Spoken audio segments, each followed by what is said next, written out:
Lo que sale fue con la posición de alumno, es mucho delicado, vamos a generalizar, pero gran parte de nuestra población está en situación difícil, en situación de casa, que é muito tem que sair para a escola e trabalhar huiswerk, hobby beta, mama na solteira,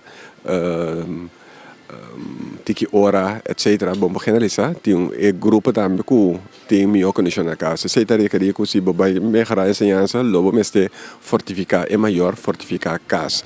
E maestro tem peso grande, é de motivar, hobby bem, notur, não conseguir que o mestre tem melhor pago para maestro na escola, como que trabalho te requerir hobby, pero também tem que atrair é melhor gente não. Então que salário agora aqui, bom não vai atrair gente não. O mundo está cambiando rápido, mas digitalizar a ensinança, mais rápido que possível.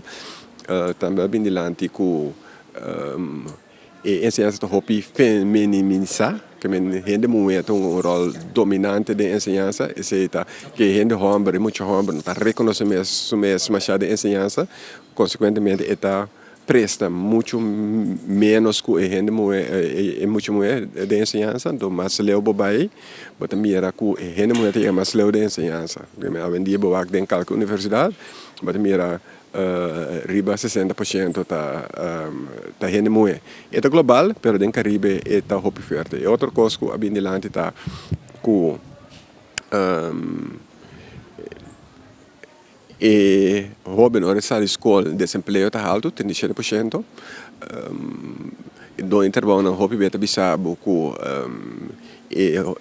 aluno não tá sali escola com esse skills que me está que pode trabalho. Senhor Huda, é o horário de escola? Essa aqui está suficiente para o que está estudo que o jovem não está?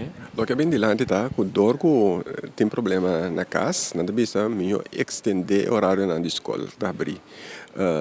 Pero não necessariamente que maestro da queira, pode fazer voluntário, bem fazer atividade na escola, e de dois tá que é maior também para a escola bem upgrade o mês. Esse também é bem hobby forte dilante para com medida para não somente a alta ciência, mas para outro problema na comunidade.